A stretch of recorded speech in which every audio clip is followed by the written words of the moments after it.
சட்டப்பேரவையில் விடுதலை சிறுத்தைகள் கட்சியினுடைய குழு தலைவர் சிந்தனை செல்வன் அவர்கள் என்ன சொல்லியிருக்காருன்னு பாத்தீங்கன்னா, லண்டன் வரைக்கும் சென்று சிம்பனி இசையை இளையராஜா அவர்கள், இசைஞானி இளையராஜா அவர்கள் அரங்கேற்றம் பண்ணியிருக்கிறாரு.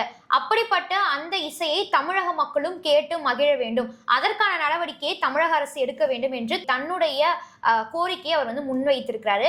இதற்கு பதிலாக தமிழக முதல்வர் மு.க.ஸ்டாலின் அவர்கள் என்ன சொல்லியிருக்காருன்னு பாத்தீங்கன்னா, லண்டன் வரைக்கும் போய் நாடு திரும்பிய இளையராஜாவிற்கு ஒரு மிகப்பெரிய நல் வரவேற்பானது வழங்கப்பட்டது. தமிழ்நாடு வந்த இசைஞானி இளையராஜாவை நான் நேரில் சந்தித்தேன்.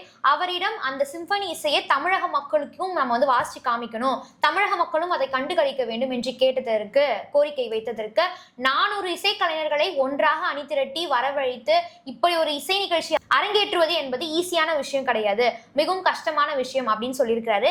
இருப்பினும் அவர் பாத்தீங்கன்னா திரையுலகுக்கு அதாவது இசை அமைப்பாளரா திரையுலகுக்கு 50 ஆண்டுகள் நிறைவு பெறுவதை ஒட்டி அவருடைய பிறந்த நாள் ஜூன் 2ஆம் தேதி வருது.